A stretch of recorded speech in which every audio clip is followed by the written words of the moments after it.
Hi everyone, welcome back to Adlino. तो आज हम कैपेसिटर्स पढ़ने जा रहे हैं। आपकी क्लास 12th का चैप्टर है फिजिक्स में कैपेसिटर्स। तो आपके जो चैप्टर का नाम है वो है इलेक्ट्रोस्टैटिक्स, दैट इज इलेक्ट्रोस्टैटिक्स। तो इलेक्ट्रोस्टैटिक्स का ही एक सब यूनिट है कैपेसिटर्स, ठीक है। तो आज हम कैपेसिटर्स पढ़ने जा रहे हैं।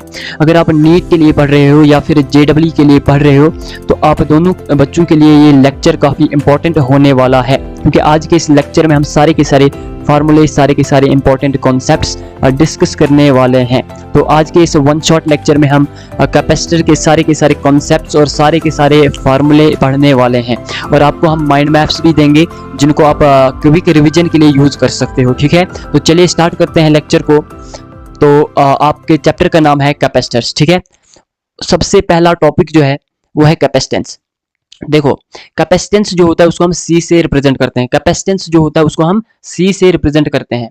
तो जो क्यू होता है वो बराबर होता है सी इंटू वी के, ठीक है। यहाँ पे क्यू जो है चार्ज है, सी यहाँ पे कैपेसिटेंस है, और जो वी है वो पोटेंशियल डिफरेंस है। इस तरीके से हमारे पास कैपेसिटेंस सी का फार्मूला क्यू अपॉन वी के बराबर होता है, ठीक है। क्यू अपॉन वी के बराबर होता है। तो जो यूनिट होता है कैपेसिटेंस का वो कोलम्ब अपॉन वोल्ट होता है। कोलम्ब अपॉन वोल्ट जो होता है वो कैपेसिटेंस का यूनिट होता है, और इसी को हम फैरेड कहते हैं। ये इसका ऐसा यूनिट है। लेकिन एग्जाम में, नीट एग्जाम में या जेडब्ल्यू में मेनली इस तरह के यूनिट्स यूज होते हैं, microfarad, nanofarad, picofarad and so on.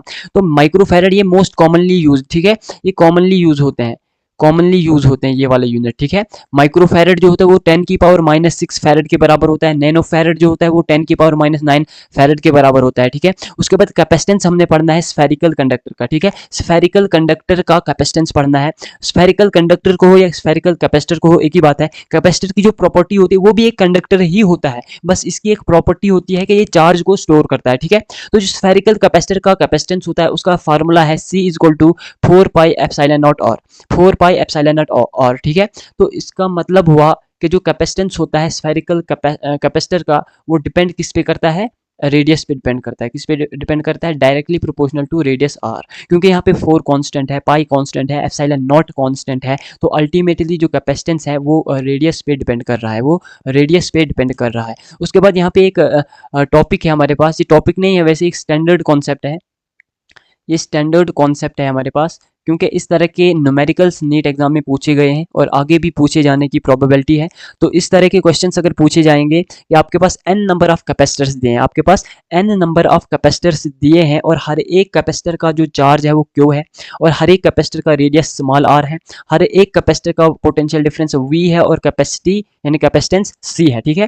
तो जब ये n नंबर ऑफ चार्जेस मिलते हैं तो ये एक बड़ा कैपेसिटर बनाते हैं जिसका रेडियस कैपिटल R होता है, चार्ज कैपिटल Q होता है, कैपेसिटेंस C डैश होता है, वोल्टेज V डैश होता है, ठीक है। तो यहाँ पे हमने जानना है कि रेडियस R किसके बराबर है, चार्ज कैपिटल Q किसके बराबर है, C डैश V डैश किसके बराबर है, ठीक है। तो हमने ये डिराइव नहीं करना है, यहाँ पे डायरेक्टली याद रखना है कि कंजर्वेशन ऑफ चार्ज जब हम लगाते हैं यहाँ पे, तो n इंटू स्मॉल q जो होता है वो कैपिटल Q के बराबर होता है, ठीक है। n into small q capital Q के बराबर होता है, और यहाँ पे जो स्मॉल q है वो C इंटू V के बराबर होता है, क्योंकि हमारे पास जो ये n नंबर ऑफ कैपेसिटर है इनमें हर एक कैपेसिटर का जो रेडियस है वो स्मॉल r है, ठीक है, और चार्ज Q है, और कैपेसिटेंस C है, वोल्टेज V है। तो हमारे पास यहाँ चार्ज का जो वैल्यू होता है Q वो C इंटू V के बराबर होता है, ठीक है। तो इस तरीके से हम यहाँ n Q की जगह n CV भी लिख सकते हैं, that is equal to capital Q, ठीक है। उसके बाद अगर हम यहाँ पे वॉल्यूम कंजर्वेशन का मेथड लगाते हैं तो जो कैपिटल R की वैल्यू निकल के आती है वो होती है n की power 1/3 into small r, n की पावर 1/3 इंटू स्मॉल r। और जो C डैश की वैल्यू निकल के आती है हमारे पास, C डैश की वैल्यू वो निकल के आती है n की पावर 1/3 इंटू C, ठीक है। जो यहाँ पे n है ये n नंबर ऑफ कैपेसिटर्स है, और जो C है ये इन्हीं कैपेसिटर में से किसी भी एक कैपेसिटर का कैपेसिटेंस है, ठीक है। और अगर आपने वोल्टेज निकालना होगा V डैश, इस बड़े कैपेसिटर का वोल्टेज V डैश निकालना होगा, तो that is equal to n की पावर 2/3 इंटू V, ठीक है। और ये जो V है ये इन जितने भी ये कैपेसिटर्स हैं हर एक की वोल्टेज है, ठीक है। ये जो V है ये हर एक की वोल्टेज है, ठीक है। तो यहाँ पे V डैश बराबर होता है n की पावर 2/3 इंटू वी, n की पावर 2/3 इंटू वी, ठीक है। तो हम आगे बढ़ते हैं। इसके बाद हम हमारा जो नेक्स्ट टॉपिक है वो है energy stored in capacitors. Energy stored in capacitors, देखो भाई, एनर्जी स्टोर्ड इन कैपेसिटर के आपने मेनली 3 फार्मूले याद रखने हैं। सबसे पहला फार्मूला जो है वो है U is equal to Q square बटा 2C, क्यू स्क्वायर बटा 2C। दूसरा है U is equal to 1/2 CV square, 1/2 CV square. और तीसरा फार्मूला जो है वो है जो हमारे पास तीसरा फार्मूला है वो है 1/2 QV, ठीक है। तो आपने ये तीनों फार्मूले याद रखने हैं। चाहे हम पैरेलल प्लेट कैपेसिटर की बात करते हैं तो वहाँ भी यही ये तीन हुई, ये तीनों के तीनों फार्मूले वहाँ भी यूज़ होते हैं सेम, वहाँ कोई अलग फार्मूले नहीं है, वहाँ भी यही तीन फार्मूले हैं, ठीक है। कौन कौन सा है? Q²/2C, 1/2 CV², 1/2 QV, ठीक है। उसके बाद next, charge distribution in parallel plates. Charge distribution in parallel plates, इसमें कोई बड़ी बात नहीं है। देखो अगर आपके पास दो पैरेलल प्लेट्स हैं, ठीक है, एक Q1 है और एक Q2 है, एक Q1 है और एक Q2 है, दो पैरेलल प्लेट्स हैं, ठीक है। तो इनके जो एक्सट्रीम एंड्स हैं, ठीक है, एक्सट्रीम आउटसाइड जो है, जैसे यहाँ पे इस वाली प्लेट का एक्सट्रीम आउटसाइड ये हो गया, इस वाली प्लेट का एक्सट्रीम आउटसाइड ये वाली साइड होगी, ठीक है। तो एक्सट्रीम आउटसाइड पे जो चार्ज होगा that is sum of charges बटा 2, ठीक है। तो हमारे पास Q1 और Q2 चार्ज है, सम ऑफ चार्ज का मतलब होता है Q1 प्लस Q2 अपॉन 2, ठीक है। तो सम of charge Q1 plus Q2, उसके बाद अपॉन 2। तो हमारे पास यहाँ पे Q1 प्लस Q2 अपॉन 2 यहाँ पे आता है और Q1 प्लस Q2 यहाँ पे आता है। अब देखो अगर हमारे पास outside Q1 plus Q2 upon 2 है तो इसके इनसाइड जस्ट अपोजिट होगा, that is Q1 minus Q2 बटा 2, ठीक है। अब यहाँ पे एक बात मैंने लिखी है कि plates facing each other have equal and opposite charge. जो प्लेट्स हैं जो एक दूसरे को फेस कर रही हैं, जो प्लेट्स हैं जो एक दूसरे को क्या कर रही है? फेस कर रही हैं। एक सेकंड, एक सेकंड।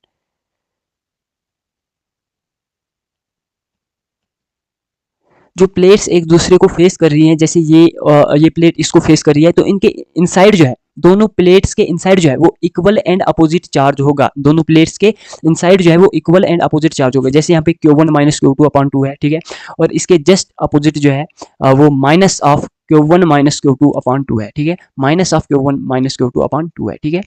तो इस तरीके से जो नेक्स्ट टॉपिक है वो है parallel plate capacitor, parallel plate capacitor, ठीक है। तो हमारा नेक्स्ट टॉपिक है पैरेलल प्लेट कैपेसिटर।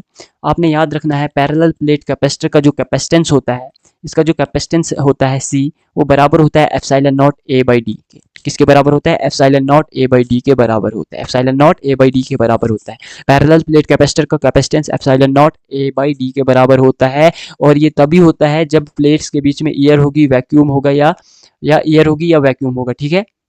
किनके बीच में? प्लेट्स के बीच में। अगर डाइलेक्ट्रिक होगा या और कुछ होगा फिर ये फार्मूला वैलिड नहीं होगा। और इसमें एप्सिलॉन नॉट क्या है? एब्सोल्यूट परमिटिविटी या फ्री स्पेस, और ए यहाँ पे एरिया ऑफ प्लेट है, और डी यहाँ पे डिस्टेंस बिटवीन प्लेट्स है। ये याद रखना, ठीक है। डी क्या है? Distance between plates. For example ये एक प्लेट है या दूसरी प्लेट है, इनके बीच में जो डिस्टेंस है वो डी होगा, ठीक है।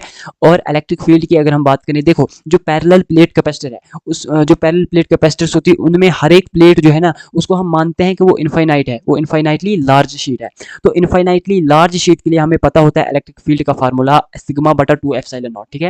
इलेक्ट्रिक फील्ड का formula sigma upon 2 epsilon not होता है इनफाइनाइटली लार्ज शीट के लिए। तो पैरेलल प्लेट कैपेसिटर में हम सपोज करते हैं कि जो पैरेलल प्लेट है, जो प्लेट है वो इनफाइनाइटली लार्ज है, तो इसलिए उसका फार्मूला भी सिग्मा बटा 2 एप्सिलॉन नॉट होगा, ठीक है। उसके बाद energy stored in parallel plate capacitor, जो एनर्जी स्टोर्ड होता है पैरेलल प्लेट कैपेसिटर में वो सेम होता है जो हमने पीछे पढ़ा, जो हमने पीछे ये तीन फार्मूले पढ़े ना, Q²/2 C1/2 CV² 1/2 QV, ये सेम ही फार्मूले जो है ये यहाँ भी एप्लीकेबल होंगे, किसमें? पैरेलल प्लेट कैपेसिटर में, ठीक है। तो सेम है। उसके बाद energy density of A electric field, ठीक है। इलेक्ट्रिक फील्ड की एनर्जी डेंसिटी क्या होती है, ठीक है। अगर हम एनर्जी डेंसिटी की बात करते हैं तो एनर्जी डेंसिटी आप जानते हो, जहाँ भी डेंसिटी की बात की जाती है वहाँ वॉल्यूम की बात की जाती है। तो एनर्जी डेंसिटी जो होता है वो एनर्जी अपन वॉल्यूम होता है। तो एनर्जी अपन वॉल्यूम को ही हम एनर्जी डेंसिटी कहते हैं। तो यहाँ एनर्जी को हम अगर यू से रिप्रेजेंट करेंगे तो यू अपन वॉल्यूम जो है उसको हम एनर्जी डेंसिटी कहेंगे। That is equal to 1/2 epsilon naught E square, 1/2 epsilon naught E square. Epsilon naught यहाँ पे एब्सोल्यूट परमिटिविटी है और ई यहाँ पे इलेक्ट्रिक फील्ड है, ई यहाँ पे इलेक्ट्रिक फील्ड है। एक बार फिर से रिपीट कर रहा हूँ मैं, यहाँ पे energy density you upon volume जो है वो बराबर है 1/2 एप्सिलॉन नॉट ई स्क्वायर के, ठीक है। और अगर हम वॉल्यूम की बात करते हैं, इस वॉल्यूम को हम जब इधर ऊपर लाते हैं तो ये बराबर होता है यू की जो वैल्यू होती है वो बराबर होती है 1/2 epsilon naught E square into volume, 1/2 epsilon naught E square into volume. Volume की अगर हम बात करेंगे तो वो बराबर होता है एरिया इंटू डिस्टेंस। यहाँ पे डिस्टेंस बिटवीन प्लेट्स, डी जो है वो डिस्टेंस बिटवीन प्लेट्स है। आप जानते हैं वॉल्यूम जो होता है वो एरिया इंटू डिस्टेंस होता है, एरिया इंटू लेंथ होता है। तो डिस्टेंस बिटवीन प्लेट्स जो है वो भी तो एक लेंथ है ना, तो इसलिए हम यहाँ पे वॉल्यूम की जगह ए इंटू डी लिखते हैं। ए याद रखना, ये जो प्लेट है उसका एरिया है, और डी जो है ये डिस्टेंस बिटवीन प्लेट्स है, ठीक है। और वॉल्यूम ये कौन सा वॉल्यूम है? प्लेट्स के बीच का वॉल्यूम, ठीक है। एरिया कौन सा है? प्लेट्स के बीच का जो एरिया है वो हमारे पास ए है और डी क्या है, डिस्टेंस बिटवीन प्लेट्स, ठीक है। तो यहाँ पे अगर हम वॉल्यूम की जगह ए इंटू डी रखते हैं तो हमारे पास अल्टीमेटली जो एनर्जी का फार्मूला निकल के आता है वो होता है 1/2 एप्सिलॉन नॉट ई स्क्वायर ए इंटू डी, ठीक है। 1/2, एक बार फिर से रिपीट कर रहा हूँ, U is equal to 1/2 epsilon naught E square into volume, that is equal to 1/2 epsilon naught E square into A into D, ठीक है। अब देखो, जब भी पैरेलल प्लेट कैपेसिटर की बात की जाएगी तो पैरेलल प्लेट कैपेसिटर का जो पोटेंशियल डिफरेंस होगा वो बराबर होगा electric field into distance between parallel plates, ठीक है। तो V का फार्मूला, V को यहाँ पे मैं पोटेंशियल डिफरेंस बोल रहा हूँ, ठीक है। V यहाँ पे पोटेंशियल डिफरेंस है, E यहाँ पे इलेक्ट्रिक फील्ड है और D यहाँ पे डिस्टेंस बिटवीन पैरेलल प्लेट्स है, ठीक है। तो V का जो फार्मूला निकल के आता है, V का फार्मूला यहाँ पे E इंटू डी होता है, V का फार्मूला यहाँ पे E इंटू डी होता है, क्या होता है, E इंटू डी होता है, ये बात याद रखना, ठीक है। उसके बाद अगर हम फोर्स की बात करते हैं तो पैरेलल प्लेट्स कैपेसिटर के बीच में, जो plates of parallel plate capacitor है उनके बीच में जो फोर्स होती है उसका फार्मूला होता है Q square upon 2 epsilon not a, Q square upon 2 epsilon not a, ठीक है। मैं फिर से रिपीट कर रहा हूँ कि जो पैरेलल प्लेट कैपेसिटर के बीच में फोर्स होता है उसका फार्मूला होता है Q square upon 2 epsilon not a, ठीक है। अब ये यहाँ पे मैंने एक्स्ट्रा पॉइंट लाया है क्योंकि कभी कभी वर्क डन पूछा जाता है कैपेसिटर्स देके, ठीक है, कैपेसिटेंस या यानी इसके टर्म में, कैपेसिटेंस के टर्म में वर्क डन पूछा जाता है कभी कभी। तो वर्क डन आप समझ लेना चेंज इन पोटेंशियल एनर्जी होता है, ठीक है। जो हमारे पास एनर्जी है ना, जो मैंने आपको एनर्जी के फार्मूले पढ़ाए वही यहाँ पे वर्क डन होगा, ठीक है। डेल्टा यू या जिसको आप यू कह लो या डेल्टा यू कह लो, एक ही बात है, ठीक है। तो एनर्जी के बराबर ही यहाँ पे वर्क डन होगा, ठीक है। उसके बाद नेक्स्ट स्फेरिकल कैपेसिटर है, नेक्स्ट है हमारे पास स्फेरिकल कैपेसिटर। अगर हम स्फेरिकल कैपेसिटर की बात करते हैं तो स्फेरिकल कैपेसिटर का जो फार्मूला होता है, इसके कैपेसिटेंस का फार्मूला वो होता है 4 pi epsilon not a B बटा बी माइनस ए, ठीक है। एक बार फिर से रिपीट कर रहा हूँ, 4 pi epsilon not a b upon b minus a, 4 pi epsilon not a b upon b minus ए, ठीक है। तो स्फेरिकल कैपेसिटर का जो कैपेसिटेंस होता है that is equal to 4 pi epsilon not a b upon b minus a. यहाँ पे याद रखना जो ए और बी है ये रेडियस है, ठीक है। किसके रेडियस है, कंसेंट्रिक सर्कल्स के रेडियस है। आप जानते हो स्फेरिकल कैपेसिटर में जो होते हैं वो कंसेंट्रिक सर्कल्स होते हैं। तो ए जो है, इसमें दो शेल्स होती हैं स्फेरिकल कैपेसिटर में, एक आउटर शेल होती है, एक इनर शेल होती है। जो आउटर शेल होती है उसका रेडियस बी होता है और इनर शेल का रेडियस हमने यहाँ पे ए से रिप्रेजेंट किया। और जो आउटर शेल है उसको हम अर्थ करते हैं, उसको क्या करते हैं, अर्थ करते हैं। और इनर शेल को हम चार्ज प्लस क्यू देते हैं, क्या देते हैं, प्लस क्यू चार्ज देते हैं। और याद रखना ए बी यहाँ पे क्या है, रेडियस है कंसेंट्रिक सर्कल का। और आउटर शेल का रेडियस बी से हमने रिप्रेजेंट किया, इनर शेल का रेडियस हमने ए से रिप्रेजेंट किया। और कैपेसिटेंस क्या होता है, 4 pi epsilon not a b upon b minus ए, ठीक है। उसके बाद हम बात करते हैं सिलेंड्रिकल कैपेसिटर की। सिलेंड्रिकल कैपेसिटर का कैपेसिटेंस होता है 2 pi epsilon naught L upon log ई बी बटा ए, ठीक है। यहाँ पे याद रखना एल जो है वो लेंथ है सिलेंडर की, लेंथ ऑफ सिलेंडर, ठीक है। यहाँ पे ये ध्यान रखना है। तो सिलेंड्रिकल कैपेसिटर जो होता है उसका कैपेसिटेंस का फार्मूला होता है 2 pi epsilon naught L upon log E B upon A. B और ए यहाँ पे फिर से रेडियस है, ठीक है, कंसेंट्रिक सर्कल के रेडियस है यहाँ पे बी और ए, ठीक है। तो सिलेंड्रिकल कैपेसिटर का कैपेसिटेंस होता है 2 pi epsilon naught L upon log E B upon a, ठीक है। उसके बाद हम बात करते हैं कॉम्बिनेशन ऑफ कैपेसिटर्स की, ठीक है। तो अगर हम यहाँ पे कॉम्बिनेशन ऑफ कैपेसिटर्स की बात करते हैं तो कॉम्बिनेशन ऑफ कैपेसिटर्स में सबसे पहले हम सीरीज कॉम्बिनेशन की बात करते हैं, ठीक है।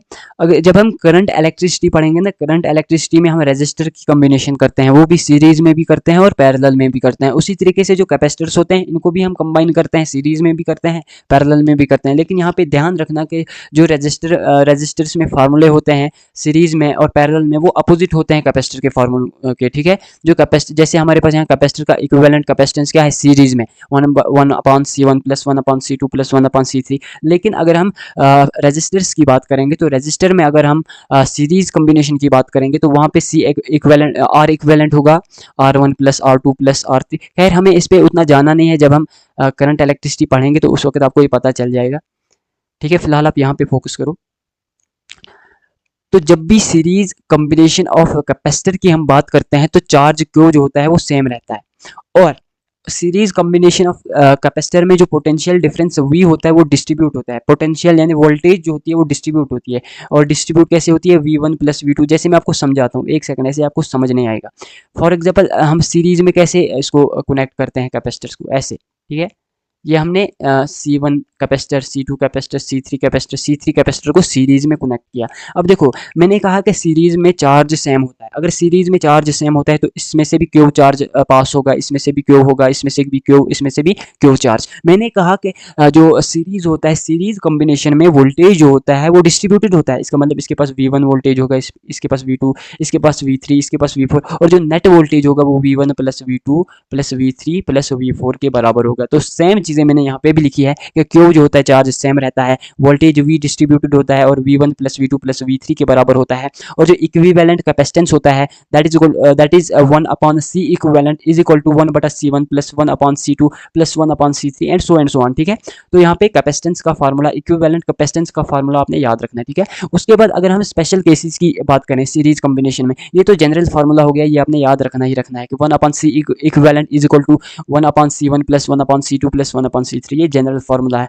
अगर हम स्पेशल केसेस की बात करते हैं, सबसे पहले अगर हम बात करें, अगर हम n नंबर ऑफ कैपेसिटर्स, अगर हम n नंबर ऑफ कैपेसिटर्स जो है वो सीरीज में कंबाइन करते हैं और n नंबर ऑफ कैपेसिटर का जो कैपेसिटेंस है वो सेम कैपेसिटेंस है, क्या है, ऑफ सेम कैपेसिटेंस C।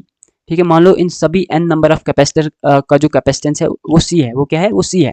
तो हमने n नंबर ऑफ कैपेसिटर्स लिए, उनको सीरीज में ज्वाइन किया और सारे के सारे कैपेसिटर्स का जो कैपेसिटेंस है वो सेम है, दैट इज C। तो इनका जो इक्विवेलेंट कैपेसिटेंस होगा वो C अपॉन n के बराबर होगा, वो C अपॉन n के बराबर होगा, ये याद कर लो। ठीक है, और अगर हमारे पास 2 कैपेसिटर्स हैं, क्योंकि देखो ये आप इस जनरल फार्मूले से भी ये वाला फार्मूला डिराइव कर सकते हो, लेकिन एग्जाम में थोड़ी जल्दी होती है, नीट या JEE एग्जाम में थोड़ा टाइम जो होता है वो कंज्यूम यानी कम से कम टाइम कंज्यूम करना होता है, तो इसलिए मैंने ये स्पेशल केसेस लिख के लाए ताकि आप इनको याद करो और एग्जाम में टाइम बचा सको। ठीक है, तो अगर हमारे पास 2 कैपेसिटर्स जो है वो सीरीज में कनेक्टेड हैं, जैसे C1 C2 है, ये सीरीज में कनेक्टेड है, तो इनका इक्विवेलेंट कैपेसिटेंस जो होगा वो C1 C2 upon C1 plus C2 के बराबर होगा। ठीक है, अगर 2 कैपेसिटर्स जो है वो सीरीज में कनेक्टेड हैं और उनका कैपेसिटेंस C1 और C2 है, तो इक्विवेलेंट कैपेसिटेंस जो होगा वो C1 into C2 upon C1 plus C2 के बराबर होगा। ठीक है, उसके बाद जो हमारा नेक्स्ट टॉपिक है वो है parallel combination of capacitors. Parallel combination of capacitors की अगर हम बात करते हैं, तो जब हम कैपेसिटर्स को पैरेलल में कनेक्ट करते हैं, यहाँ पे मैंने आपको दिखाया भी है कि पैरेलल में कैपेसिटर को कैसे कनेक्ट किया जाता है। तो पैरेलल में कैपेसिटर को कुछ इस तरीके से कनेक्ट किया जाता है, ए और बी पॉइंट के बीच में एक कैपेसिटर यहाँ पे लगा दिया, एक यहाँ पे, एक यहाँ पर। ठीक है, एक का कैपेसिटेंस C1 है, एक का C2 है, एक का C3 है। तो इस तरीके से हम कैपेसिटर को कनेक्ट करते हैं पैरेलल में। और याद रखना, पैरेलल में जो कैपेसिटर्स होते हैं उनका पोटेंशियल सेम होता है, V जो होता है वो सेम होता है। जो पैरेलल कॉम्बिनेशन होता है उसमें चार्ज डिस्ट्रीब्यूट होता है। ठीक है, जैसे यहाँ पे Q1 चार्ज होगा, यहाँ पे Q2 होगा, यहाँ पे Q3 होगा, एंड सो ऑन। ठीक है, यहाँ पे Q1 हम मान लेते हैं, यहाँ पे Q2, यहाँ पे Q3 चार्ज होगा, तो चार्ज डिस्ट्रीब्यूटेड होता है और जो टोटल चार्ज होता है that is equal to Q1 plus Q2 plus Q3। ठीक है, यहाँ तक समझ आ गया। और पैरेलल कॉम्बिनेशन ऑफ कैपेसिटर में जो इक्विवेलेंट कैपेसिटेंस का फार्मूला होता है वो बराबर होता है C1 plus C2 plus C3 and so on. ठीक है, तो जो पैरेलल में जब भी कैपेसिटर्स को हम कनेक्ट करते हैं तो उनका जो इक्विवेलेंट कैपेसिटेंस होता है वो इक्वल होता है उन सभी कैपेसिटर का कैपेसिटेंस ऐड करके। जैसे हमने यहाँ पे C1 C2 C3 है, तो इक्विवेलेंट कैपेसिटेंस जो है वो बराबर है C1 plus C2 plus C3 के। ठीक है, तो ये आपने याद रखना है। ठीक है, उसके बाद अगर हमारे पास n नंबर ऑफ कैपेसिटर्स है, अगर हमारे पास n नंबर ऑफ कैपेसिटर्स है और वो n number of capacitors connect किए हैं हमने पैरेलल में, और उन n नंबर ऑफ कैपेसिटर्स का कैपेसिटेंस सेम है, इक्वल है, और वो बराबर है C के, तो उसका जो इक्विवेलेंट कैपेसिटेंस होगा वो n इंटू C के बराबर होगा। ठीक है, वो n इंटू C के बराबर होगा। n यहाँ पे क्या है, n नंबर ऑफ कैपेसिटर्स जो है वही, जैसे 5 कैपेसिटर्स है तो n की वैल्यू 5 होगी। C जो है ये हर एक कैपेसिटर का कैपेसिटेंस होगा, C जो है यहाँ पे हर एक कैपेसिटर का कैपेसिटेंस होगा, और क्योंकि हर एक कैपेसिटर का जो कैपेसिटेंस है वो यहाँ पे हमने सेम मान लिया है। ठीक है, तो n नंबर ऑफ कैपेसिटर्स अगर आप पैरेलल में कनेक्ट करते हो और उन n नंबर ऑफ कैपेसिटर्स का इक्वल कैपेसिटेंस है that is equal to C, तो equivalent capacitance n into C के बराबर होगा। तो अब हम आगे बढ़ते हैं।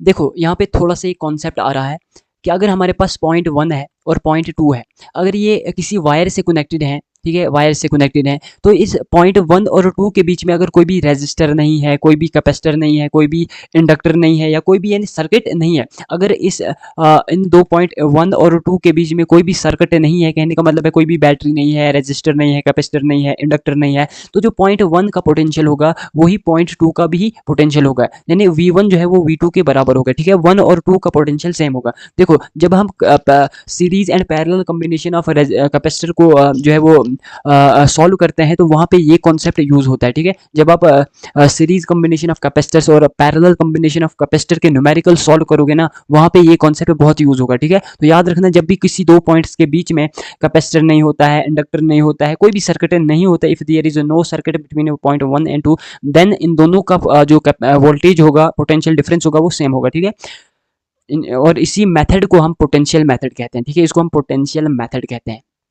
उसके बाद नेक्स्ट टॉपिक हमारा है व्हीटस्टोन ब्रिज। काफ़ी इंपॉर्टेंट पॉइंट है, ठीक है, काफ़ी इंपॉर्टेंट टॉपिक है हमारा व्हीटस्टोन ब्रिज। तो व्हीटस्टोन ब्रिज में पहले मैं आपको एक पॉइंट लिखाता हूँ कि व्हेन एवर वी सी या you see, whenever you will see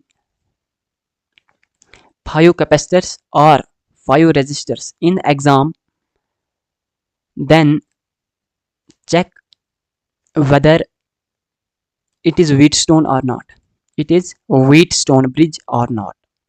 जब भी आपको एग्जाम में 5 कैपेसिटर दिखेंगे या फिर 5 रेजिस्टर, वैसे हम रेजिस्टर्स की बात यहाँ नहीं करेंगे, जब हम करंट इलेक्ट्रिसिटी पढ़ेंगे इनकी बात, रेजिस्टर्स की बात हम वहाँ करेंगे, ठीक है। लेकिन फिर भी मैंने इन जनरल बता दिया कि अगर आपको 5 कैपेसिटर एग्जाम में दिखते हैं किसी क्वेश्चन में, या 5 रेजिस्टर्स दिखते हैं, तो चेक करना कि कहीं वो व्हीटस्टोन ब्रिज तो नहीं ना है। अगर व्हीटस्टोन ब्रिज होगा तो वहाँ थोड़ा सा कॉन्सेप्ट यूज होगा, ठीक है। तो अब हम कैसे चेक करेंगे कि जो अगर हमारे पास 5 कैपेसिटर है या 5 रेजिस्टर्स है, वो व्हीटस्टोन ब्रिज है या नहीं है, ये हम कैसे चेक करेंगे, ठीक है। तो हम अब ये देखते हैं, ठीक है। देखो, अगर आपके पास इस तरीके से C1 C2 C3 C4 C5 5 capacitors दिए हैं, ठीक है, यहाँ हम रेजिस्टर की बात नहीं करेंगे, यहाँ हम सिर्फ कैपेसिटर्स की बात करेंगे, ठीक है। तो अगर हमारे पास ये वाला कैपेसिटर दिया है, ठीक है, इसका कैपेसिटी C1 है, ये वाला कैपेसिटर है, इसकी कैपेसिटी C2 है, इसकी कैपेसिटी C3 है और इसकी कैपेसिटी C4 है, और बीच में एक कैपेसिटर दिया है जिसकी कैपेसिटी C5 है, ठीक है। तो अगर हमारे पास 5 कैपेसिटर्स दिए हैं, तो इसका कैपेसिटेंस अपान इसका कैपेसिटेंस, अगर इसका कैपेसिटेंस अपान इसके कैपेसिटेंस के बराबर हुआ तो ये हमारे पास व्हीटस्टोन ब्रिज होगा, ठीक है। कहने का मतलब है कि C1 अपान C3 अगर C2 अपान C4 के बराबर हुआ, ठीक है, तो हमारे पास जो ये सर्किट होगा ये व्हीटस्टोन ब्रिज होगा, ठीक है। अगर हमारे पास ये कैपेसिटर अपन ये कैपेसिटर अपन ये कैपेसिटर के बराबर हुआ तो हमारे पास जो सर्किट होगा वो व्हीटस्टोन ब्रिज उसको हम कहेंगे, ठीक है। तो व्हीटस्टोन ब्रिज की कंडीशन क्या है कि C1 upon C3 C2 upon C4 के बराबर होगा, C1 upon C3 is equal to C2 upon C4, this is the condition for Wheatstone bridge. और जब भी व्हीटस्टोन ब्रिज की ये वाली कंडीशन होगी तो वहाँ पे याद रखना कि जो ब्रिज है वो बैलेंस्ड है, ठीक है। Bridge is balanced, bridge is balanced का मतलब होता है कि ये व्हीटस्टोन ब्रिज है। और जब भी ये व्हीटस्टोन ब्रिज है, फॉर एग्जांपल यहाँ पे इसको मैं P नाम देता हूँ, इसको मैं Q नाम देता हूँ, इसको मैं R नाम देता हूँ, इसको मैं S नाम देता हूँ। तो जब भी व्हीटस्टोन ब्रिज की कंडीशन आएगी, जब भी ब्रिज बैलेंस होगा, यानी ये वाली कंडीशन आएगी, तो जो पोटेंशियल है एट R होगा वो बराबर होगा पोटेंशियल एट S के। तो जब भी दो पॉइंट्स के बीच में पोटेंशियल सेम होता है तो उसके बीच में कोई भी सर्किट जो होता है वो काम करता नहीं है। जैसे यहाँ पे R और S के बीच का पोटेंशियल सेम है, अगर R और S के बीच का पोटेंशियल सेम है तो इसके बीच में कोई भी कैपेसिटर हो, कोई भी रेजिस्टर हो, वो काम नहीं करेगा, उस कैपेसिटर में से चार्ज फ्लो नहीं होगा, ठीक है। तो याद रखना, जब भी व्हीटस्टोन ब्रिज की कंडीशन आएगी तो पोटेंशियल एट R जो होगा वो पोटेंशियल एट S के बराबर होगा, और no charge will flow through C5। जो हमारे पास ये वाला कैपेसिटर है ना, ये वाला, इसमें से कोई भी चार्ज फ्लो नहीं करेगा। अगर व्हीटस्टोन ब्रिज वाली कंडीशन आ गई तो C5 में से कोई भी चार्ज फ्लो नहीं करेगा, और C4 में से जब कोई भी चार्ज फ्लो नहीं करेगा, that means therefore C5 do not work, ठीक है। तो एक बार मैं फिर से रिपीट कर रहा हूँ, जब भी आपको 5 कैपेसिटर देखने को मिलेंगे तो आप देखना कि C1 बटा C3 अगर बराबर होगा C2 अपान C4 के, तो वो व्हीटस्टोन ब्रिज की कंडीशन है, यानी ब्रिज जो है वो बैलेंस्ड है। इसका मतलब हुआ कि R पे जो पोटेंशियल है वही S पे भी पोटेंशियल है, R और S का जो पोटेंशियल है वो सेम है, VR is equal to VS। इसका मतलब हुआ कि कोई भी चार्ज जो है वो कैपेसिटर नंबर 5 से C5 से फ्लो नहीं होगा। जब C5 से चार्ज फ्लो नहीं होगा, इसका मतलब हुआ कि C5 जो है वो वर्क नहीं कर रहा है, और जब C5 वर्क नहीं कर रहा है तो इसको आप सर्किट से बाहर निकाल देना, यानी इसको आप क्वेश्चन सॉल्व करते हुए कंसीडर नहीं करना, इसको क्वेश्चन सॉल्व करते हुए आप कंसीडर नहीं करना। जब आप इसका ये यानी इक्विवेलेंट कैपेसिटेंस निकालोगे, चाहे सीरीज में, पैरेलल में, ठीक है।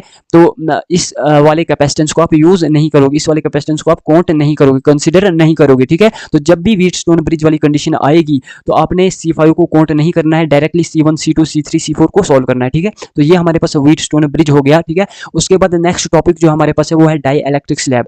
जब हम डाई इलेक्ट्रिक स्लैब जो है प्लेट्स ऑफ कैपेसिटर्स के बीच में डालते हैं तो हमारे पास इलेक्ट्रिक फील्ड का फार्मूला क्या होता है, इंड्यूस्ड चार्ज का फार्मूला क्या होता है, तो वही अब हम देखने वाले हैं, ठीक है। जब हम डाई इलेक्ट्रिक स्लैब जो होते हैं प्लेट्स ऑफ कैपेसिटर के बीच में डालते हैं, देखो ये हमारे पास एक प्लेट हो गई, इस पे प्लस चार्ज है, ये हमारे पास दूसरी प्लेट हो गई, इस पे माइनस चार्ज है।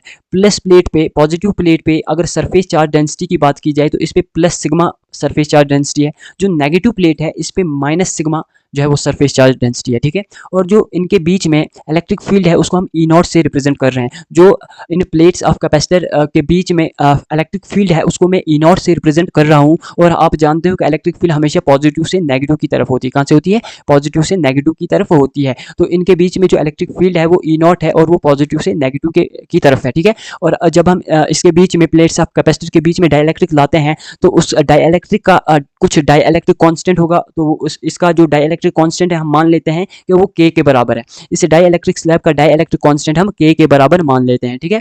और जब हम डाइलेक्ट्रिक और एक बात, क्या ये जो प्लेट्स ऑफ कैपेसिटर हैं इनके बीच में डिस्टेंस D है, ठीक है। ये जो प्लेट्स ऑफ कैपेसिटर हैं इनके बीच में डिस्टेंस D है। और जब हम ये डाइलेक्ट्रिक स्लैब इसके बीच में रख देते हैं तो इसके अंदर एक इलेक्ट्रिक फील्ड इंड्यूस हो जाती है जो कि opposite to main electric field है। जो E0 की डायरेक्शन है उसके अपोजिट डाइलेक्ट्रिक के अंदर एक इलेक्ट्रिक फील्ड इंड्यूस हो जाती है जिसको हम EI से डिनोट कर रहे हैं, ठीक है। E इंड्यूस्ड यानी EI को का मतलब यहाँ पे E इंड्यूस्ड है, ठीक है। तो इंड्यूस्ड इलेक्ट्रिक फील्ड जो है वो इसके अपोजिट है, ठीक है, इसके अपोजिट है। अब ये कैसे पॉसिबल हुआ इसको हम समझते हैं। देखो हम जानते हैं कि ये वाली प्लेट जो है, ये वाली प्लेट, इस पे पॉजिटिव चार्ज है। अगर इस पे पॉजिटिव चार्ज है तो इसके साथ वाली जो साइड है डाइलेक्ट्रिक की वहाँ पे नेगेटिव चार्ज इंड्यूस होगा। ये इस पे कैसे इंड्यूस होगा? ये पोलराइजेशन का कॉन्सेप्ट है, ठीक है। इस पे हमने ज़्यादा चर्चा नहीं करनी है।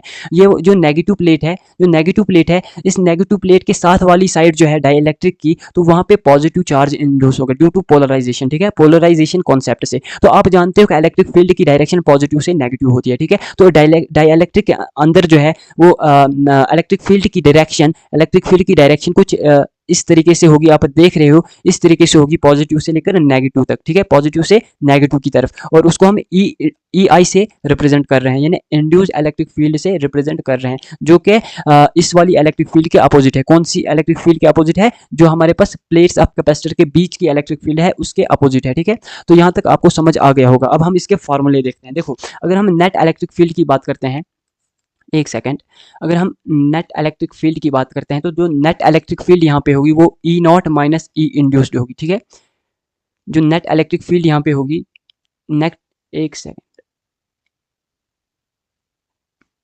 जो हमारे पास यहाँ पे नेट इलेक्ट्रिक फील्ड होगी वो E0 minus induced electric field होगी। यहाँ पे जो E0 है वो प्लेट्स ऑफ कैपेसिटर के बीच की इलेक्ट्रिक फील्ड है और जो EI है ये इंड्यूस्ड इलेक्ट्रिक फील्ड है जो कि डाइलेक्ट्रिक स्लैब के अंदर एग्जिस्ट कर रही है, ठीक है। और अगर हम नेट इलेक्ट्रिक फील्ड की यहाँ पे बात करते हैं, अगर हम यहाँ पे नेट इलेक्ट्रिक फील्ड की बात करते हैं तो वो E0 अपॉन, जब इसको हम सॉल्व करते हैं तो E0 अपॉन K के बराबर निकल के आती है। यहाँ पे K जो है वो डाइलेक्ट्रिक कॉन्स्टेंट है, यहाँ पे जो K है वो डाइलेक्ट्रिक कॉन्स्टेंट है। यहाँ पे मैं लिख देता हूँ कि जो K है वो इस डाइलेक्ट्रिक स्लैब का डाइलेक्ट्रिक कांस्टेंट है, ठीक है। तो हमारे पास जो फार्मूला होता है नेट इलेक्ट्रिक फील्ड का वो बराबर होता है E0 माइनस EI। E0 जो है वो प्लेट्स ऑफ कैपेसिटर के बीच की इलेक्ट्रिक फील्ड है, पॉजिटिव से नेगेटिव के से, ठीक है, पॉजिटिव से नेगेटिव की तरफ। और जो E इंड्यूस्ड है ये इंड्यूस्ड इलेक्ट्रिक फील्ड है डाई इलेक्ट्रिक स्लैब के अंदर, ठीक है। और जो नेट इलेक्ट्रिक फील्ड का फार्मूला निकल के आता है वो E0 अपॉन K के बराबर निकल के आता है। K यहाँ पे इस डाइलेक्ट्रिक स्लैब का डाइलेक्ट्रिक कांस्टेंट है और E0 जो है ये इलेक्ट्रिक फील्ड है, ठीक है, पॉजिटिव प्लेट से नेगेटिव प्लेट की तरफ जो इलेक्ट्रिक फील्ड है वो E0 है, ठीक है। उसके बाद अगर हम सरफेस चार्ज डेंसिटी की बात करते हैं तो जो सरफेस, अब देखो यहाँ पे एक बात और मैं ऐड करूंगा, एक सेकेंड, ये जो डाई इलेक्ट्रिक स्लैब है, डाइलेक्ट्रिक स्लैब के अंदर जो ये नेगेटिव चार्ज यहाँ पे इंड्यूस हुआ है इसको हम रिप्रेजेंट करेंगे सिग्मा आई से, ठीक है। इसकी जो सरफेस चार्ज डेंसिटी होगी उसको हम सिग्मा आई से रिप्रेजेंट करेंगे, ठीक है, प्लस सिग्मा आई से, माइनस सिग्मा आई से। और ये जो पॉजिटिव यहाँ पे चार्ज इंड्यूस हुआ, यहाँ पे जो ये पॉजिटिव चार्ज इंड्यूस हुआ इसको मैं प्लस सिग्मा आई से रिप्रेजेंट कर रहा हूँ, ठीक है, plus sigma induced minus sigma induced, ठीक है। तो अब हमने इंड्यूस्ड सिग्मा जो है, इंड्यूस्ड सिग्मा का फार्मूला यहाँ पे देखना है, ठीक है। जो इंड्यूस्ड सरफेस चार्ज डेंसिटी है, इंड्यूस्ड सरफेस चार्ज डेंसिटी का फार्मूला होगा सिग्मा 1 माइनस 1 अपॉन के, सिग्मा 1 माइनस 1 अपॉन के, ठीक है। तो ये हमारे पास फार्मूला हो गया इंड्यूस्ड सरफेस चार्ज डेंसिटी का। सिग्मा यहाँ पे सरफेस चार्ज डेंसिटी है, ठीक है, और यहाँ पे डाइलेक्ट्रिक स्लैब के अंदर जो सरफेस चार्ज डेंसिटी इंड्यूस हुआ उसको हम सिग्मा इंड्यूस्ड से रिप्रेजेंट करेंगे, that is equal to sigma 1 minus 1 upon K, ठीक है। तो ये हमारे पास यहाँ पे इसका फार्मूला हुआ। अगर हम इंड्यूस्ड चार्ज की बात करें तो इंड्यूस्ड चार्ज का फार्मूला होगा Q induced is equal to Q into 1 minus 1 upon K, ठीक है। तो इसको भी हम यहाँ पे क्लोज कर देते हैं। तो देखो यहाँ पे इंड्यूस्ड चार्ज का जो फार्मूला है वो Q इंटू 1 माइनस 1 अपॉन के निकल के आया, ठीक है। ये आपने याद रखना है, ये दोनों फार्मूले आपने याद रखने हैं। Q इंड्यूस्ड का जो फार्मूला है वो है Q into 1 minus 1 upon K, ठीक है। तो ये आपने याद रखना है। उसके बाद जो हमारा नेक्स्ट टॉपिक है वो है potential difference between plates of capacitor, ठीक है। Potential difference between plates of capacitor की अगर हम बात करें, इसका जनरल फार्मूला है delta V is equal to E into D, ठीक है। E यहाँ पे इलेक्ट्रिक फील्ड है, D जो है ये distance between plates of capacitor है, ठीक है। जो प्लेट्स ऑफ कैपेसिटर है उनके बीच में जो डिस्टेंस है उसको हम D से यहाँ पे रिप्रेजेंट कर रहे हैं, और प्लेट्स ऑफ कैपेसिटर में पॉजिटिव से नेगेटिव की तरफ जो इलेक्ट्रिक फील्ड है उसको हम E से रिप्रेजेंट कर रहे हैं। और जो पोटेंशियल डिफरेंस का फार्मूला है प्लेट्स ऑफ कैपेसिटर के बीच में वो डेल्टा V से रिप्रेजेंट कर रहे हैं, जो बराबर है E इंटू डी के, ठीक है। अब हम यहाँ पे मान लेते हैं, यहाँ पे हम मान लेते हैं कि जो अगर डाइइलेक्ट्रिक नहीं है, विदाउट डाइइलेक्ट्रिक, और इस साइड में विद डाइइलेक्ट्रिक की बात करूंगा, विद डाइइलेक्ट्रिक। अगर विदाउट डाइइलेक्ट्रिक की बात करेंगे तो विदाउट डाइइलेक्ट्रिक मैं मान लेता हूं कि V नॉट पोटेंशियल डिफरेंस है जो बराबर होगा E नॉट इंटू डी के, ठीक है। E नॉट इंटू डी के बराबर ये मैं मान लेता हूं, ठीक है। और जब हम डाइइलेक्ट्रिक, एक सेकंड में हम ये दूसरे पेज पे समझते हैं, डाइइलेक्ट्रिक के बगैर मैं मान लेता हूँ V नॉट जो है डाइइलेक्ट्रिक के बगैर है potential difference, that is equal to E not into D, ये हम मान लेते हैं, ठीक है। ये इसका फॉर्मूला होता है। और ये हम मान लेते हैं कि पोटेंशियल डिफरेंस को हम V नॉट से रिप्रेजेंट कर रहे हैं यहाँ पे, और इलेक्ट्रिक फील्ड को E नॉट से। जब हम डाइइलेक्ट्रिक डालेंगे प्लेट्स ऑफ कैपेसिटर के बीच में तो V नॉट जो होगा वो बराबर होगा E नॉट अपॉन के इंटू डी, ठीक है। क्योंकि भाई देखो, जब हम डाइइलेक्ट्रिक डालते हैं तो इलेक्ट्रिक फील्ड जो है वो के टाइम डिक्रीज हो जाती है। जब हम डाइइलेक्ट्रिक जो प्लेट्स ऑफ कैपेसिटर के बीच में डालते हैं तो जो इलेक्ट्रिक फील्ड है वो के टाइम डिक्रीज होती है, वो के टाइम डिक्रीज होती है। तो हमने यहाँ पे E नॉट से इलेक्ट्रिक फील्ड को रिप्रेजेंट किया, तो E नॉट अपॉन के जो है वो इलेक्ट्रिक फील्ड हो गई जब हमने डाइइलेक्ट्रिक को इंसर्ट किया, वो प्लेट्स ऑफ कैपेसिटर में डाला, ठीक है। तो अल्टीमेट फार्मूला जो है पोटेंशियल डिफरेंस का ये हो जाता है। तो हम V नॉट लिखते हैं फिर E not D upon K, ठीक है। अब देखो यहाँ पे E नॉट डी जो है वो V नॉट के बराबर है। तो मैं एक सेकंड, यहाँ पे जो मैंने यहाँ पे V नॉट लिखा ना, ये V नॉट नहीं है, ये V है, ठीक है। तो V की वैल्यू निकल के आएगी E नॉट डी अपॉन के। E नॉट डी यहाँ पे V नॉट के बराबर है, तो इसको हम V नॉट अपॉन के भी लिख सकते हैं। तो यही चीज़ें मैंने पिछली स्लाइड पे भी लिखी हुई है, ठीक है। लिखी हुई नहीं है, लिखूंगा, ठीक है। तो हमारे पास जो फॉर्मूला निकल के आता है V का, वो निकल के आता है E not D upon K, ठीक है। क्योंकि जब डाइइलेक्ट्रिक इंसर्ट करते हैं तो इलेक्ट्रिक फील्ड के टाइम डिक्रीज होती है, और E नॉट डी को हमने यहाँ पे V नॉट नाम दिया, V नॉट अपॉन के, ठीक है। तो ये आप ये फार्मूला जो है ये याद कर लेना, ठीक है। ये फार्मूला आप याद कर लेना। उसके बाद हम आगे बढ़ते हैं।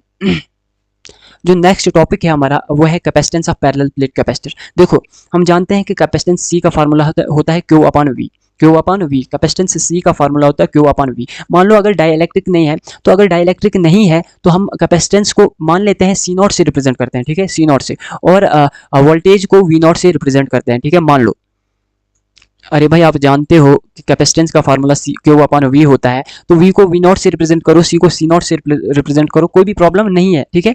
तो अगर हम डाइइलेक्ट्रिक यहाँ पे डालें विद डाइइलेक्ट्रिक, एक सेकेंड, यहाँ पे अगर डाइइलेक्ट्रिक डालें विद डाइइलेक्ट्रिक, तो जो फार्मूला निकल के आता है, देखो जो कैपेसिटेंस निकल के आता है वो बराबर होता है K टाइम्स C नॉट, ठीक है, K times C naught, K times C naught, एक second, K times C naught निकल के आता है, ठीक है।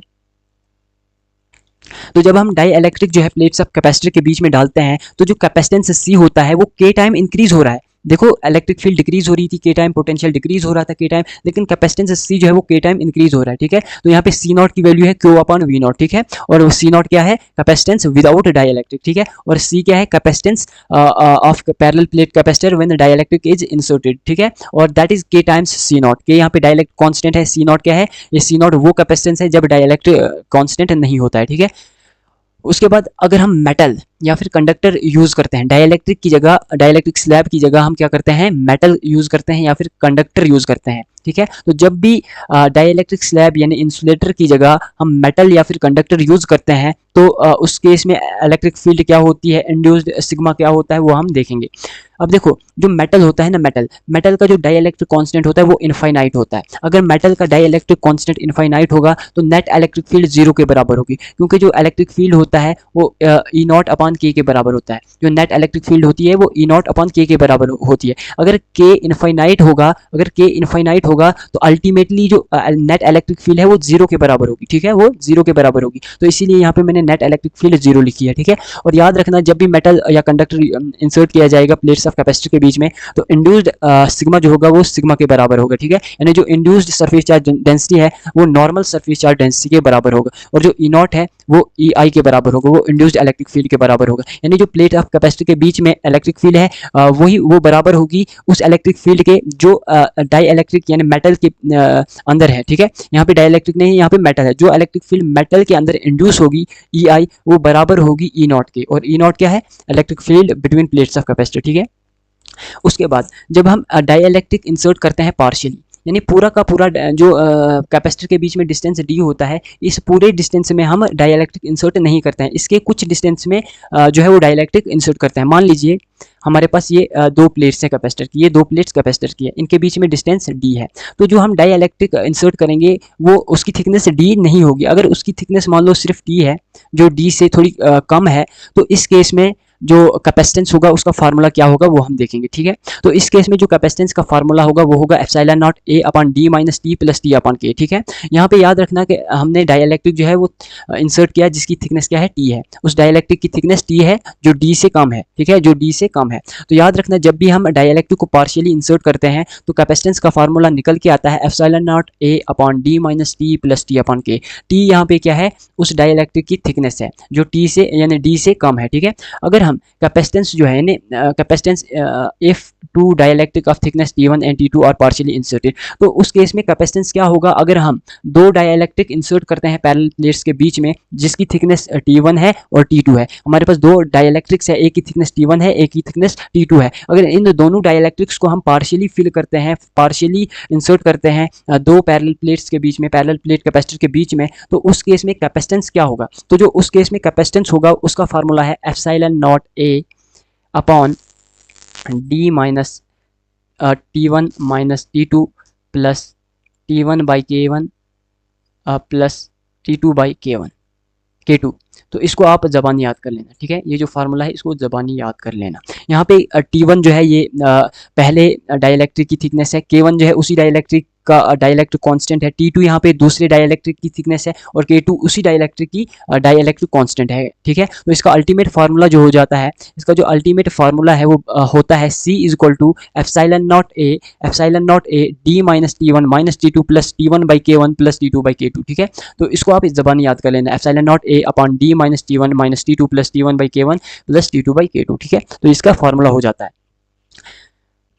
उसके बाद नेक्स्ट हमारे पास dielectric inserted with battery connected और डिस्कनेक्टेड। अब देखो जब हम डाइइलेक्ट्रिक इंसर्ट करते हैं, जब हम डाइइलेक्ट्रिक पैरेलल प्लेट के बीच में डालते हैं, तो अगर बैटरी कनेक्टेड होगी तो उस वक्त कैपेसिटेंस क्या होगा, चार्ज क्या होगा, इलेक्ट्रिक फील्ड क्या होगी, एनर्जी क्या होगी। और जब हम डाइइलेक्ट्रिक इंसर्ट करते हैं लेकिन उस वक्त बैटरी डिस्कनेक्टेड होती है तो उस केस में चार्ज क्या होगा, कैपेसिटेंस क्या होगा, इलेक्ट्रिक फील्ड क्या होगी, तो ये हमने देखना है, ठीक है। तो सबसे पहले आप ये समझ लो कि हमने डाइइलेक्ट्रिक जो है वो इंसर्ट कर लिया बिटवीन प्लेट्स ऑफ कैपेसिटर, ठीक है। अब इसमें दो केसेस है, जब हम डाइइलेक्ट्रिक को इंसर्ट करते हैं प्लेट्स ऑफ कैपेसिटर के बीच में, तो इसमें पहला केस हम मान लेते हैं कि अगर बैटरी क्या है, डिस्कनेक्टेड है। अगर हमने बैटरी डिस्कनेक्ट कर ली, तो जब हम बैटरी डिस्कनेक्ट करते हैं और डाइइलेक्ट्रिक इंसर्ट करते हैं तो उस केस में जो पहले चार्ज होता है वही इंसर्ट करने के बाद, वही डाई इलेक्ट्रिक इंसर्ट करने के बाद भी चार्ज रहता है, यानी इस केस में चार्ज कंजर्व रहता है। तो Q0 जो है वो Q0 पहले भी होगा, डाई इलेक्ट्रिक इंसर्ट करने से पहले भी होगा, और डाई इलेक्ट्रिक इंसर्ट करने के बाद भी Q0 चार्ज ही होगा।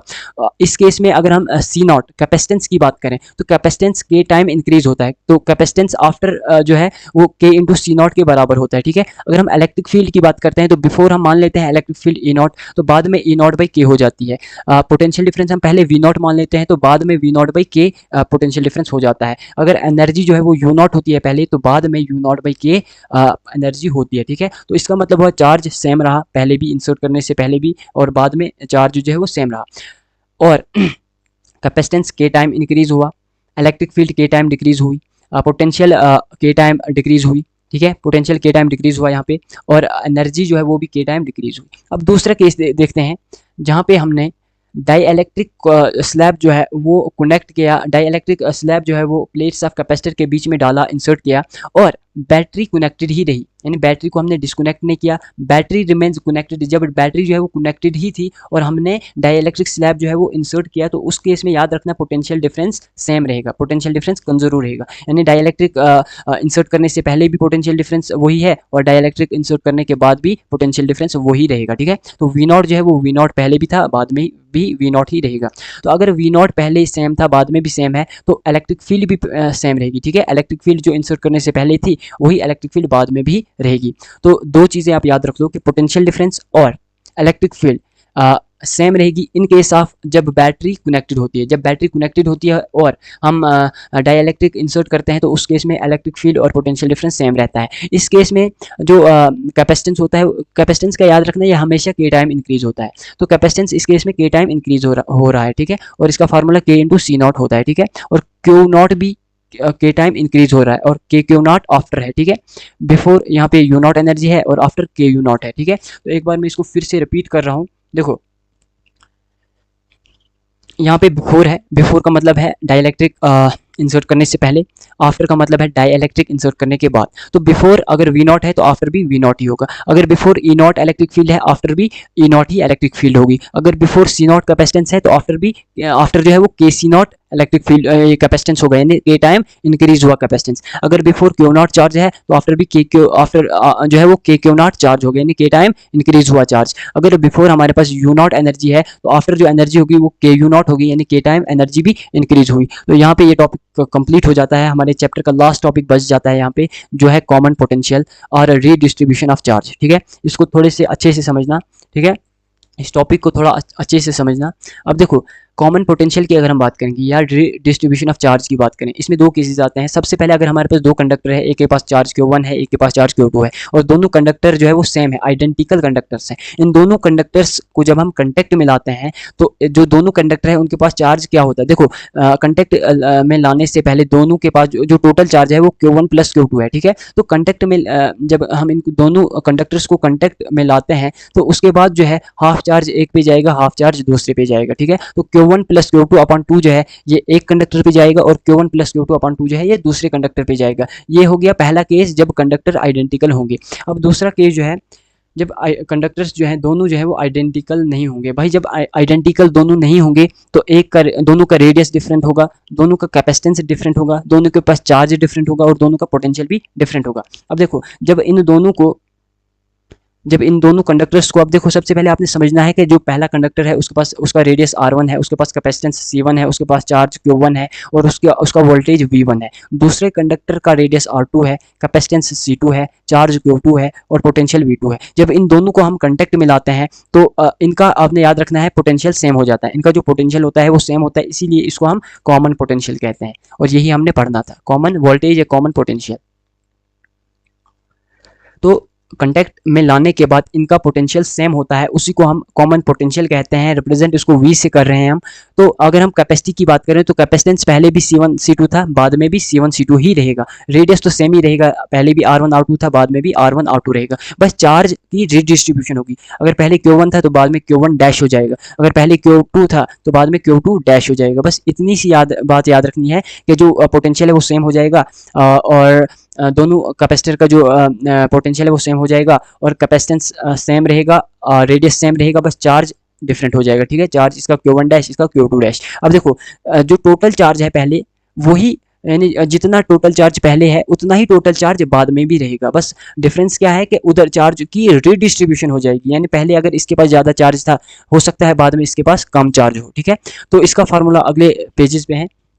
अब देखो अगर हम कंजर्वेशन ऑफ चार्ज की बात करें तो जो चार्ज इसके पास पहले, इन दो कंडक्टर के पास जो टोटल चार्ज पहले था, कांटेक्ट में लाने के बाद भी इनके पास जो टोटल चार्ज रहेगा वो उतना ही रहेगा, ठीक है। तो जो चार्ज है टोटल चार्ज वो सेम रहता है। तो Q1 प्लस Q2 जो है ये टोटल चार्ज है बिफोर कॉन्टैक्ट, और after contact Q1 dash plus Q2 dash जो है वो टोटल चार्ज है, ठीक है। और Q1 प्लस Q2 जो है ये बराबर होता है Q1 dash plus Q2 dash के according to conservation of charge. अगर हम कॉमन पोटेंशियल की बात करते हैं तो कॉमन पोटेंशियल को हम V से यहाँ पे रिप्रेजेंट कर रहे हैं, और कॉमन पोटेंशियल का फार्मूला जो होता है वो C1V1 प्लस C2V2 अपन C1 प्लस C2 होता है, ठीक है। तो कॉमन पोटेंशियल V का फार्मूला होता है C1V1 plus C2V2 upon C1 plus C2, ठीक है। यहाँ पे C1V1 क्या है और V क्या है ये हमने पिछली स्लाइड पे आपको बोल दिया, ठीक है। उसके बाद जो Q1 डैश होता है अपन Q2 डैश वो C1 अपन C2 के बराबर होता है। ये बात याद रख लेना, ये डायरेक्ट फार्मूला याद रख लेना कि Q1 डैश अपन Q2 डैश जो होता है वो C1 अपन C2 के बराबर होता है, ठीक है। और in case of spherical conductor, मैंने आपको पहले भी बताया था कि स्फेरिकल कंडक्टर का जो कैपेसिटेंस होता है वो 4 पाई एप्सिलॉन नॉट R के बराबर होता है, यानी स्फेरिकल कंडक्टर का कैपेसिटेंस डायरेक्टली प्रोपोर्शनल होता है रेडियस के। तो इसका मतलब हुआ कि C1 अपन C2 जो है वो R1 अपन R2 के बराबर होगा, लेकिन in case of spherical conductor, ठीक है। अगर स्फेरिकल कंडक्टर की बात करें तो स्फेरिकल कंडक्टर के केस में Q1 डैश अपन Q2 डैश C1 बटा C2 के बराबर तो होगा ही, लेकिन इसके साथ साथ R1 अपन R2 के बराबर भी होगा। ये तो जनरल फार्मूला हो गया Q1 डैश अपन Q2 डैश C1 अपन C2 के बराबर, ये तो जनरल हो गया। लेकिन यही फार्मूला R1 अपन R2 के बराबर होगा in case of spherical conductor, because spherical conductor के केस में कैपेसिटेंस रेडियस के डायरेक्टली प्रोपोर्शनल होता है, कैपेसिटेंस रेडियस पे डिपेंड करता है, ठीक है। तो ये सारे के सारे फार्मूले जो है ये आप याद कर लेना, ठीक है। ये बड़े इंपॉर्टेंट फार्मूले हैं, ये आप याद कर लेना, ठीक है। तो यहाँ पे आपका पूरा का पूरा कैपेसिटर चैप्टर जो है वो कंप्लीट हो जाता है। तो आज के लेक्चर में हमने पूरा का पूरा कैपेसिटर जो है वो कंप्लीट कर लिया, ठीक है। इसके सारे के सारे इंपॉर्टेंट कॉन्सेप्ट, इसके सारे इंपॉर्टेंट फार्मूले हमने कवर कर लिए, ठीक है। तो अगर आपको लेक्चर अच्छा लगा होगा तो वीडियो को लाइक करके हमारे चैनल को सब्सक्राइब कर लेना। अगर आपको माइंड मैप्स चाहिए, फार्मूला शीट या जिन्हें आप शॉर्ट नोट्स कहते हैं, अगर आपको ये चीज़ें चाहिए तो इस नंबर पर आप कॉन्टैक्ट करना, सिर्फ व्हाट्सएप पे आपको माइंड मैप्स और फार्मूला शीट्स मिल जाएंगे, ठीक है। तो आप एडलिनो से पढ़ रहे हैं, आपका बहुत बहुत शुक्रिया। अगर आपको वीडियो अच्छी लगी होगी तो वीडियो को लाइक करके हमारे चैनल को सब्सक्राइब कर लेना। मिलते हैं फिर एक नए लेक्चर में एक नए टॉपिक के साथ, तब तक के लिए ऑल द बेस्ट।